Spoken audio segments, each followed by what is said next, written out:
ஓம் சாந்தி. முரளி தேதி 7/2/2026. காலை முரளி பாப்தாதா மதுபன். இனிமையான குழந்தைகளே, புத்தியில் ஒரே ஒரு தந்தையின் நினைவு மட்டுமே நிலைத்திருந்தது என்றால் அதுவும் ஆஹா பரம சௌபாகியம். கேள்வி: எந்த குழந்தைகளுக்கு சேவையில் ஆர்வம் இருக்குமோ அவர்களின் அடையாளம் என்னவாக இருக்கும்? பதில்: அவர்களால் வாயால் ஞானம் கூறாமல் இருக்க முடியாது. அவர்கள் ஆன்மீக சேவையில் தங்களுடைய எலும்புகளையும் அர்ப்பணம் செய்து விடுவார்கள். அவர்களுக்கு ஆன்மீக ஞானத்தை கூறுவதில் மிகுந்த குஷி ஏற்படும். குஷியிலேயே நடனமாடிக் கொண்டிருப்பார்கள். அவர்கள் தங்களை விட பெரியவர்கள் மீது மிகுந்த மதிப்பு கொடுப்பார்கள். அவர்களிடமிருந்து கற்றுக்கொண்டே இருப்பார்கள். பாடல்: உலகம் மாறினாலும் கூட நாங்கள் மாறமாட்டோம். ஓம் சாந்தி. குழந்தைகள், பாடலின் 2 வரிகள் கேட்டீர்கள். இது வாக்குறுதியின் கீதமாகும்.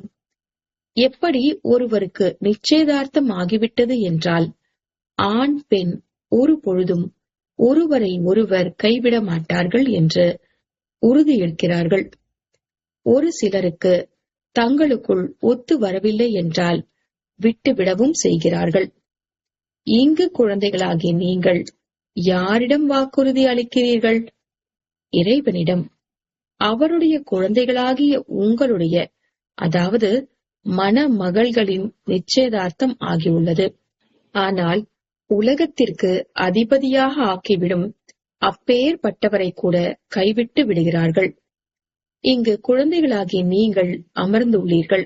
இப்பொழுது எல்லையில்லாத பாப்தாதா இதோ வந்துவிட்டார் என்று நீங்கள் புரிந்திருப்பீர்கள். உங்களுக்கு இங்கு இருக்கும் மனோநிலை வெளியில் சென்டரில் இருக்க முடியாது. இங்கு பாப்தாதா எதிரில் வந்துள்ளார் என உணர்வீர்கள்.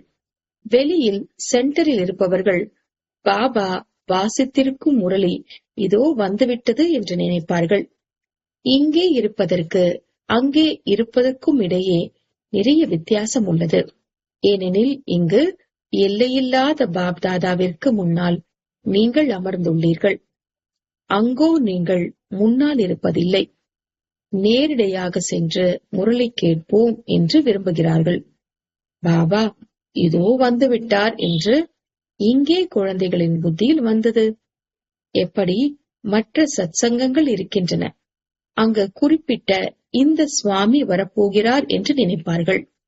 ஆனால் இந்த சிந்தனை கூட எல்லோரிடமும் ஒரே ரசனையில் இருக்காது. அநேகருடைய புத்தி யோகம் பிற பக்கங்களில், அதாவது பிற விஷயங்களில் அலைந்து கொண்டே இருக்கும். ஒருவருக்கு கணவன் நினைவிற்கு வருவார், ஒரு சிலருக்கு உறவினர்கள் நினைவிற்கு வருவார்கள். புத்தி யோகம் ஒரு குருவிடம் நிலைப்பதில்லை. யாரோ ஒருவர்தான் சுவாமியின் நினைவில் அமர்ந்திருக்க கூடும்.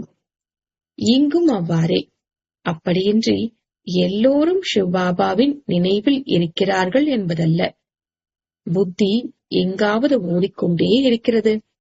நண்பர்கள், உறவினர்கள் ஆகியோர் நினைவிற்கு வருவார்கள். நாள் முழுவதும் ஒரே ஒரு சிவபாபாவின் நினைவில் இருந்தார்கள் என்றால் அதற்கு பரம சௌபாகியம் என்று கூறலாம். நிலையான நிலையில் யாரோ ஒரு சிலர்தான் இருக்கிறார்கள். இங்கு தந்தைக்கு முன்னால் இருப்பதால் மிகுந்த குஷி ஏற்பட வேண்டும். அத்தீந்திரிய சுகம் பற்றி கோப கோபியர்களிடம் கேளுங்கள் என்பது இதற்காகத்தான் பாடப்பட்டு உள்ளது. இங்கு நீங்கள் தந்தையின் நினைவில் அமர்ந்துள்ளீர்கள். நாம் இப்பொழுது இறைவனின் மடியில் இருக்கிறோம், பிறகு தெய்வீக மடியில் இருப்போம் என்பதை அறிந்துள்ளீர்கள். ஒரு சிலருடைய புத்தியில் சேவையின் சிந்தனை கூட வருகிறதுதான். இந்த படத்தில் இந்த திருத்தம் செய்யலாம், இதை எழுதலாம். ஆனால் நல்ல குழந்தைகளாக இருப்பவர்கள் இப்பொழுது தந்தை கூறுவதை தான் கேட்க வேண்டும் என்று நினைப்பார்கள். வேறு எந்த சங்கல்பமும் வரவிட மாட்டார்கள். தந்தை ஞான ரத்தினங்களினால் பையை நிரப்ப வந்துள்ளார். எனவே தந்தையிடம் தன் புத்தி யோகத்தை செலுத்த வேண்டும். தாரணை செய்பவர்கள் வரிசை கிரமமாக இருக்கவே இருப்பார்கள். ஒரு சிலர் நல்ல முறையில் கேட்டு தாரணை செய்கிறார்கள்.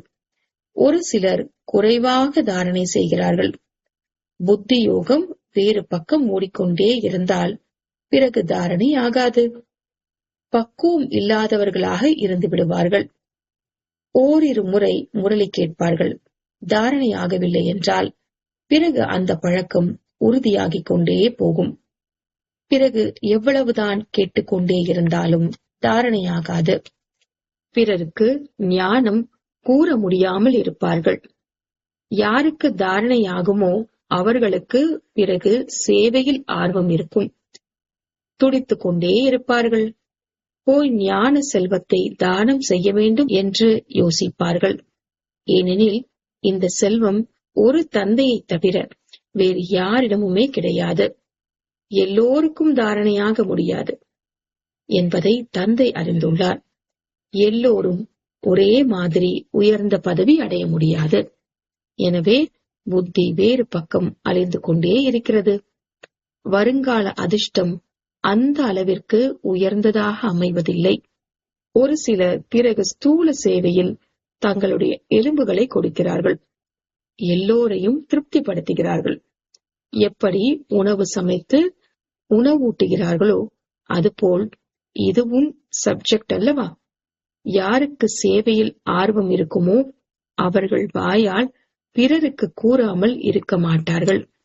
பிறகு பாபா தேக அபிமானம் ஒன்றும் இல்லையே என்பதை பார்க்கிறார். பெரியவர்கள் மீது மதிப்பு வைக்கிறார்களா இல்லையா? பெரிய மகாரதிகள் மீது மதிப்பு வைக்க வேண்டியிருக்கிறது. ஆம், ஒரு சிலர் சிறியவர்கள் கூட புத்திசாலியாகி விடுகிறார்கள். எனவே பெரியவர்கள் அவர்களுக்கு மதிப்பு கொடுக்க வேண்டியிருக்கும். ஏனெனில் அவர்களுடைய புத்தி மிக வேகமாக செயல்படுகிறது. சேவையினுடைய ஆர்வத்தை பார்த்து தந்தை மகிழ்ச்சி அடைவார் அல்லவா? இவர் நன்றாக சேவை செய்வார் என்று நாள் முழுவதும் கண்காட்சி மீது புரிய வைப்பதற்காக பயிற்சி செய்ய வேண்டும். பிரஜைகள் ஏராளமாக உருவாகுவார்கள் அல்லவா? வேறு எந்த வழியும் கிடையாது. சூரிய வம்சத்தினர், சந்திர வம்சத்தினர், ராஜா, ராணி மற்றும் பிரஜைகள் எல்லோருமே இங்கு தயாராகிறார்கள். எவ்வளவு சேவை செய்ய வேண்டும்? இப்பொழுது நாம் பிராமணனாக ஆகியுள்ளோம் என்பது குழந்தைகளின் புத்தியில் உள்ளது. இல்லறத்தில் இருப்பதால் ஒவ்வொருவருடைய நிலையும் அவரவருடையதாக இருக்கும் அல்லவா?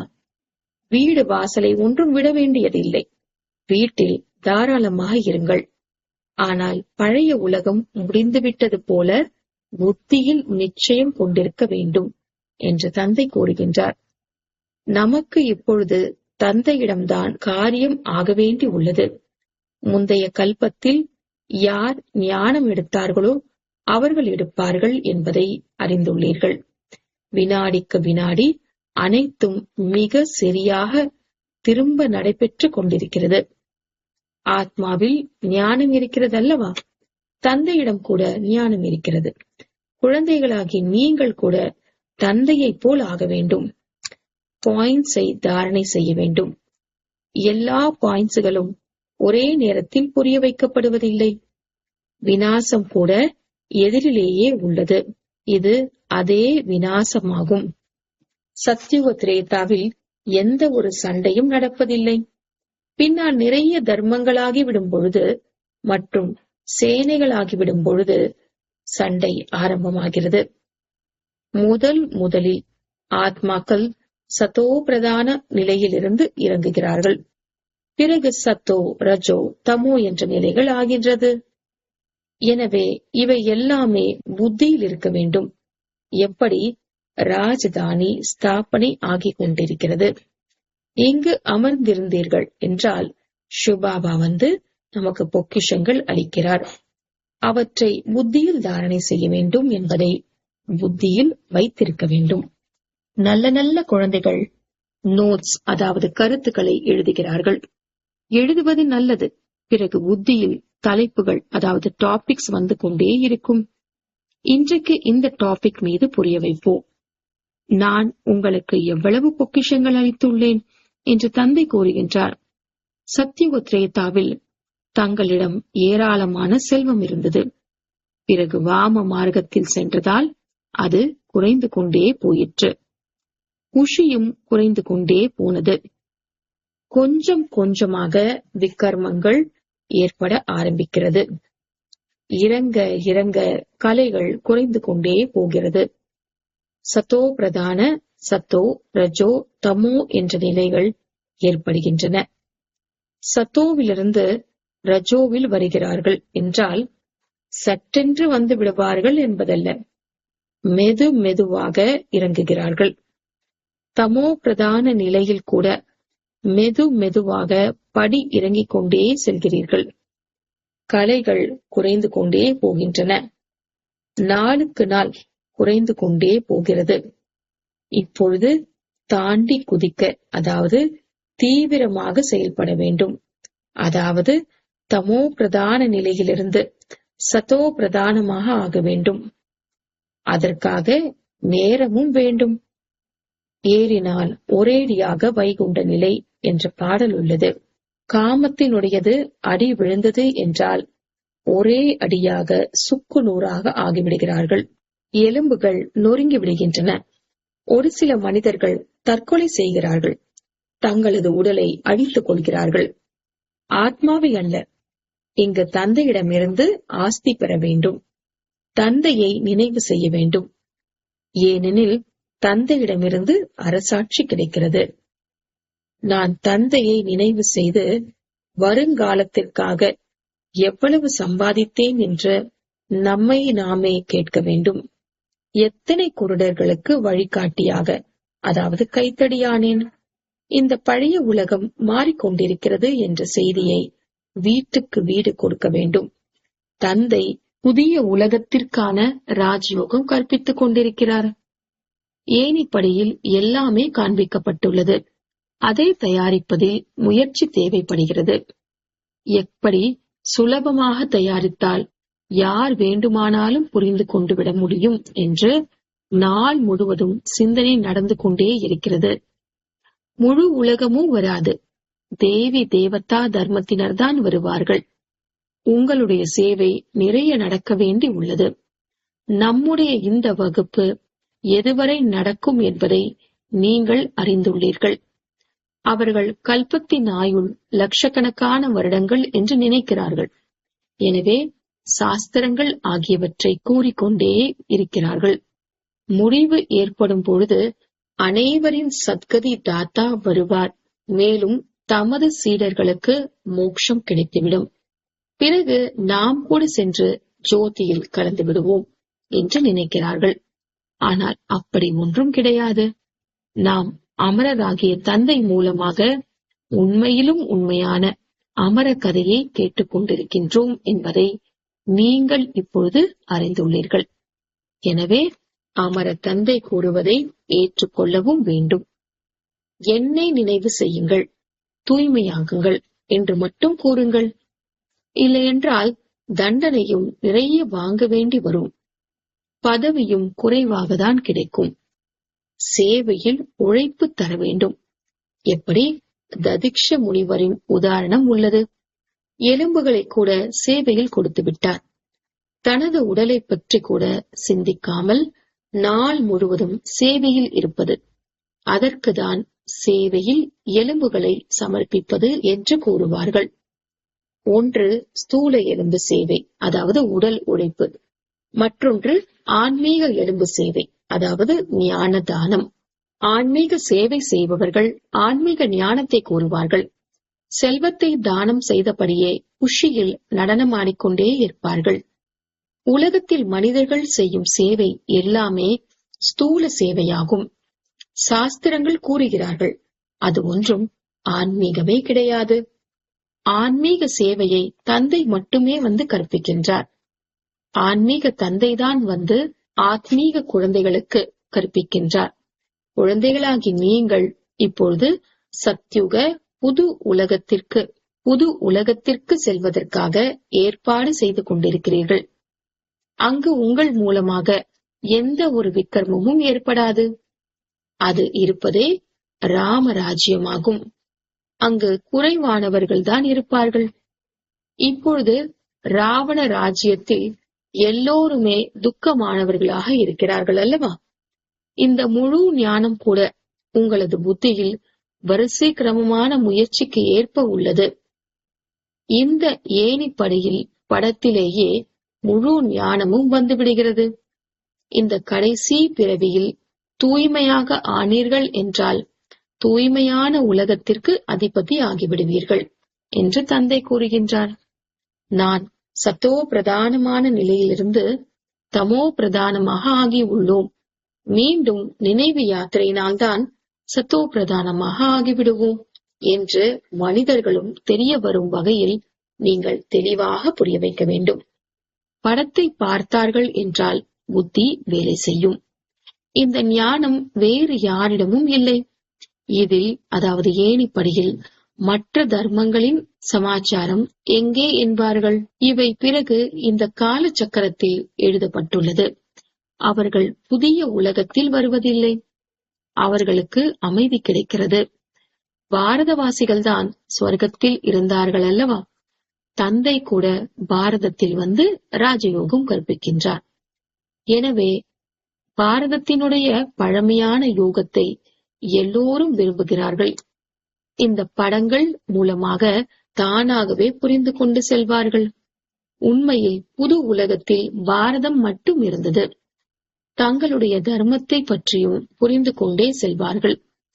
கிறிஸ்து தர்ம ஸ்தாபனை செய்ய வந்தார் என்றாலும் கூட இச்சமயம் அவரும் தமோ பிரதானமாக இருக்கிறார். படைப்பவர் மற்றும் படைப்பினுடைய எவ்வளவு பெரிய ஞானமாகும். எங்களுக்கு யாருடைய ஞானமும் அவசியம் இல்லை என்று நீங்கள் கூறலாம்.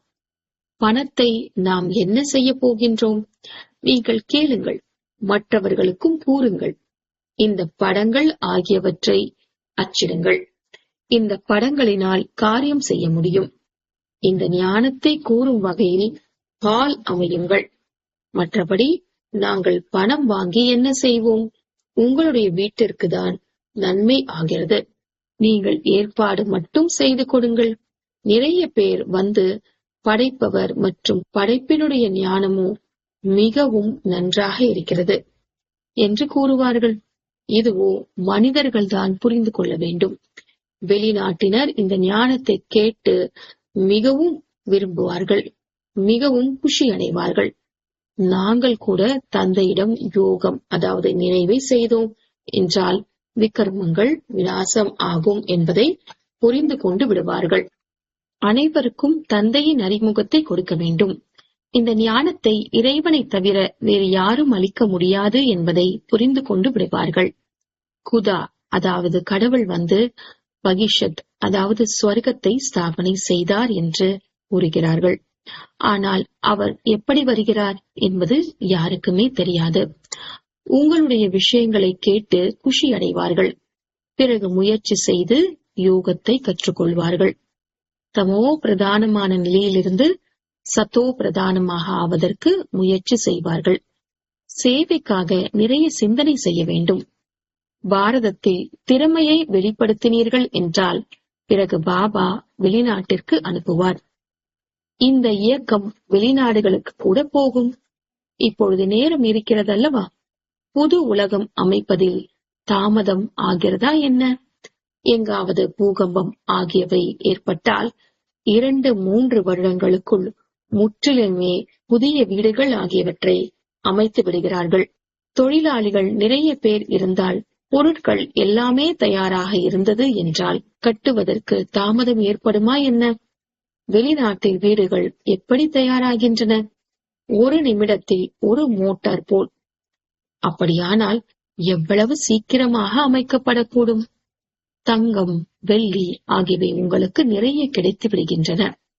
சுரங்கங்களில் இருந்து நீங்கள் தங்கம், வெள்ளி, வைரங்களை எடுத்து வருகிறீர்கள். கலைகளையோ எல்லோரும் கற்றுக்கொண்டு இருக்கிறார்கள். விஞ்ஞானத்தினுடையது எவ்வளவு கர்வம் இருக்கிறது! இந்த விஞ்ஞானம் பின்னால் அங்கே பயன்படும். இங்கு கற்றுக்கொள்வார்கள். பிறகு அடுத்த பிறவி அங்கே எடுத்து இதை பயன்படுத்துவார்கள். இச்சமயத்திலோ முழு உலகமுமே புதியதாக ஆகிவிடுகிறது. ராவண ராஜ்யம் முடிந்து போய்விடுகிறது. 5 தத்துவங்கள் கூட முறைப்படி சேவையில் இருக்கும். ஸ்வர்க்கமாக ஆகிவிடும். அங்கு இப்பேற்பட்ட எந்த ஒரு உபத்திரமும் இருக்காது. ராவண ராஜ்யமே இருக்காது. எல்லோரும் சத்தோ பிரதானமாக இருப்பார்கள். எல்லாவற்றையும் விட நல்ல விஷயமானது, குழந்தைகளாகிய உங்களுக்கு தந்தையிடம் மிகுந்த அன்பு இருக்க வேண்டும். தந்தை பொக்கிஷத்தை தருகிறார். அதை தாரணை செய்து மற்றவர்களுக்கும் தானமாக அளிக்க வேண்டும். எந்த அளவிற்கு தானம் அளித்தீர்களோ அந்த அளவு சேமிப்பு ஆகிக் கொண்டே போகும். சேவையே செய்யவில்லை என்றால் தாரணை எப்படியாகும்? சேவையில் புத்தி ஈடுபட வேண்டும். சேவையோ நிறைய ஏராளமானது நடக்க முடியும். நாளுக்கு நாள் முன்னேற்றம் அடைய வேண்டும். தனக்குள் முன்னேற்றம் செய்து கொள்ள வேண்டும். நல்லது. இனிமையிலும் இனிமையான, காணாமல் போய் வெகு காலம் கழித்து கண்டெடுக்கப்பட்ட குழந்தைகளுக்கு தாய் தந்தை பாப் தாதாவின் அன்பு நினைவுகள் மற்றும் காலை வணக்கம். ஆன்மீக குழந்தைகளுக்கு ஆன்மீக தந்தையின் நமஸ்தே. ஆன்மீக தந்தைக்கு ஆன்மீக குழந்தைகளின் நமஸ்தே. தாரணைக்கான முக்கிய சாரம்: எப்பொழுதும் ஆன்மீக சேவையில் மும்முரமாக இருக்க வேண்டும். ஞான செல்வத்தை தானம் செய்து குஷியில் நடனமாட வேண்டும். சுயம் தாரணை செய்து மற்றவர்களுக்கும் தாரணை செய்விக்க வேண்டும். 2வது, தந்தை அளிக்கும் ஞான பொக்கிஷங்களினால் தங்களது பையை நிரப்ப வேண்டும். நோட்ஸ், அதாவது குறிப்பு எடுக்க வேண்டும். பிறகு தலைப்பு மீது புரிய வைக்க வேண்டும். ஞான செல்வத்தை தானம் செய்வதற்காக துடித்துக் கொண்டே இருக்க வேண்டும். வரதானம்: சத்திய தன்மையின் மகான் தன்மையின் மூலம் சதா குஷியின் ஊஞ்சலில் ஊஞ்சலாடக்கூடிய அத்தாரிட்டி சொரூபமாகுக.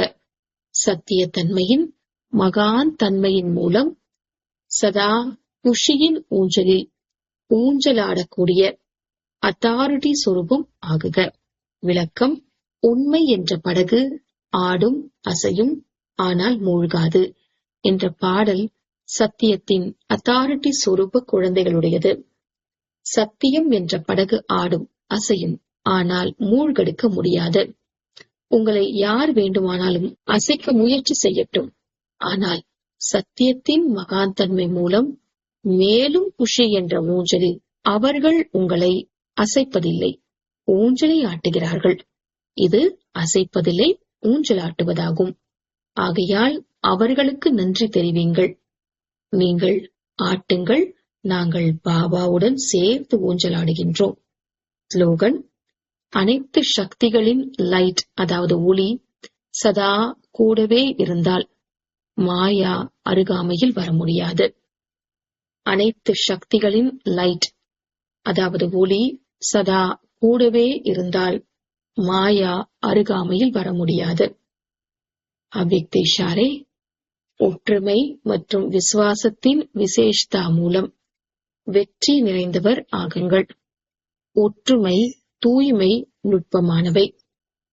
இனிமை, மேலும் மனம், சொல், செயலின் மகான் தன்மை. இந்த 5 விஷயங்களும் ஒவ்வொருவரின் ஒவ்வொரு அடியும் பார்வையில் தென்படுகிறது என்றால் பாபாவின் பிரத்யக்ஷதா எளிதாக ஏற்படும். இதுவரை சாஸ்திரத்தில் என்னவெல்லாம் வேற்றுமை தென்படுகிறது அதை ஒற்றுமையில் கொண்டு வாருங்கள். ஒற்றுமைக்காக ஒருவர் மற்றவரின் கருத்துக்கு மதிப்பு கொடுங்கள். சரி சரி, உங்களுடைய கருத்தை தெரிவியுங்கள். அதன் பிறகு ஒற்றுமை என்ற பந்தனத்தில் இணைந்து விடுங்கள். இந்த ஒற்றுமைதான் வெற்றிக்கான சாதனமாகும். ஓம் சாந்தி.